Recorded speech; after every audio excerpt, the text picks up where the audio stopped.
ଝାଞ୍ଜ ବାଜିବା ଆରମ୍ଭ ହେଇଗଲା। ଶୁଣ ମୋ ଭଉଣୀଟା ତ ହଉଛି ଗୋଟେ ପକ୍କା ବଦମାସ। ଆରେ ତାରି ପାଇଁ ଏସବୁ କରୁଛି, ହେଲେ ସେ ଜମା ବୁଝିଲା ନାହିଁ। ଆଳ ନା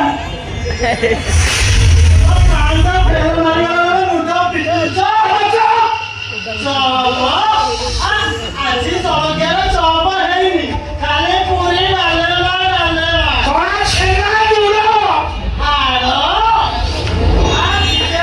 ହାଡ଼ ଦେଖିକି ତ ଅହଙ୍କାର ବାବୁ ପରା ଚାକର ପାଇଁ ସବୁ ତ ହାଡ଼ ବାଛିକି ନେଇଗଲେଣି। ସରିଗଲା କେହି ତ ଖାଇନାହାନ୍ତି, ସରିଗଲା କେତେବେଳେ? ଘର ବୁଢୀ ପାଣି ଆଣ୍ଟି ହେଲାଣି, ସରିଗଲା ବୋଲି ଆମ ମୁଣ୍ଡ ବିନ୍ଧିଲାଣି। ପାଲା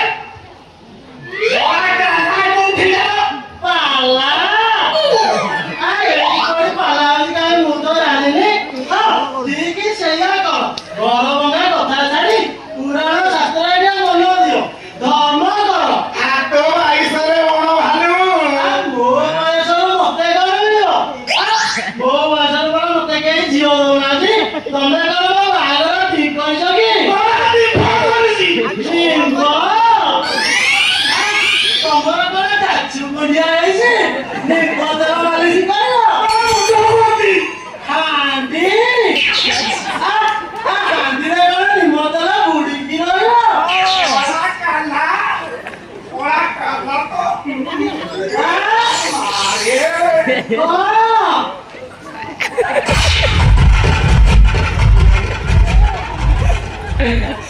ଏଣିକି ବାହାର ପରିବାର ଭିତରେ ଝାଞ୍ଜ ବାଜିବା ଆରମ୍ଭ ହେଇଗଲା।